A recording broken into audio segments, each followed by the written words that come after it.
morning, boys and girls. I hope you're all doing very well.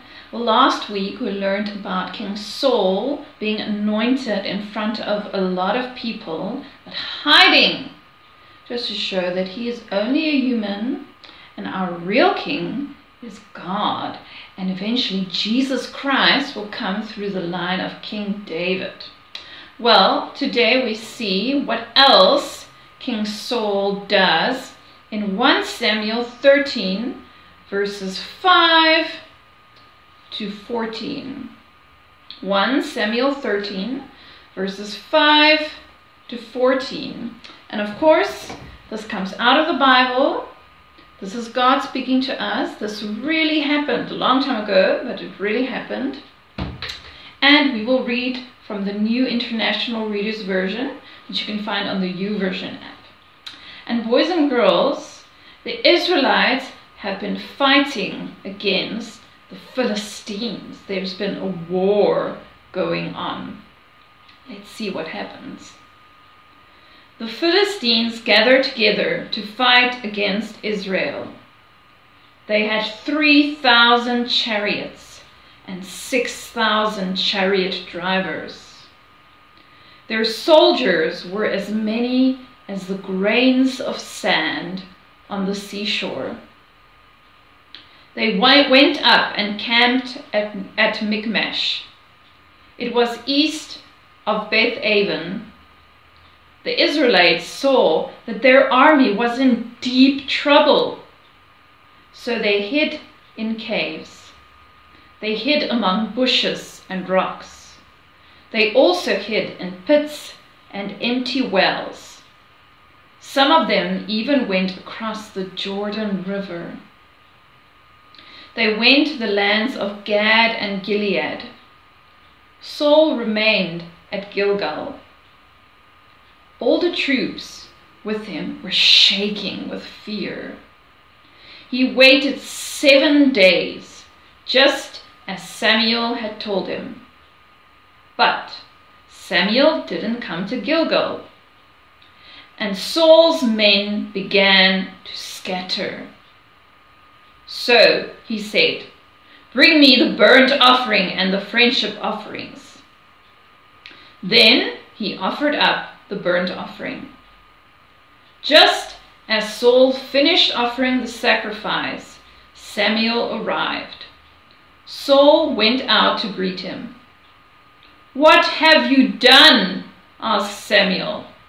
Saul replied, "I saw that the men were scattering. I saw that the Philistines were gathering together at Michmash. You didn't come when you said you would, so I thought, now the Philistines will come down to attack me at Gilgal, and I haven't asked the Lord for his blessing. So I felt I had to sacrifice the burnt offering."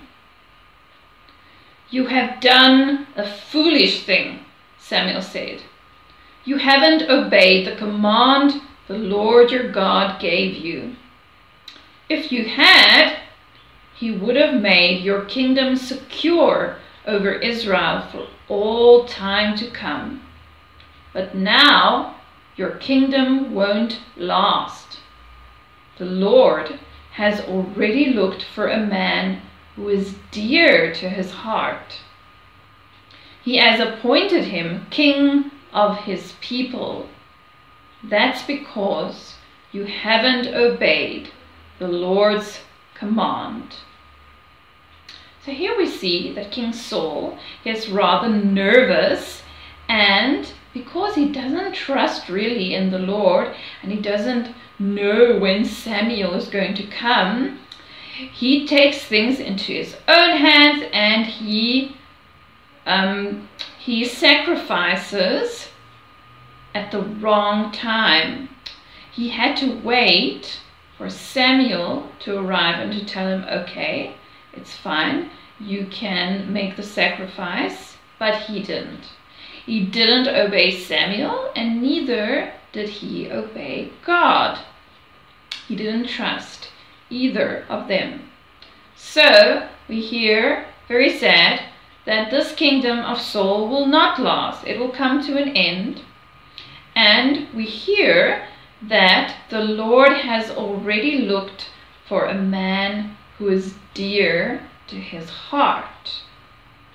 Now we're wondering, this man who is dear to God's heart, will he also let the people down in some way? Or is he really going to rescue people? And is he really going to want to serve the people, not want to be served? So of course we know that David is coming, that David will be the king after God's own heart. But will he have all the people's interests at heart? Will he obey the Lord completely? Well, we already know that there's only one king that completely obeyed the Lord, and that is Jesus Christ. And he obeyed God until death on the cross, so that he could die for our sins and take on the wrath of God. Well, boys and girls, that's it for today. I will see you next week. Bye-bye.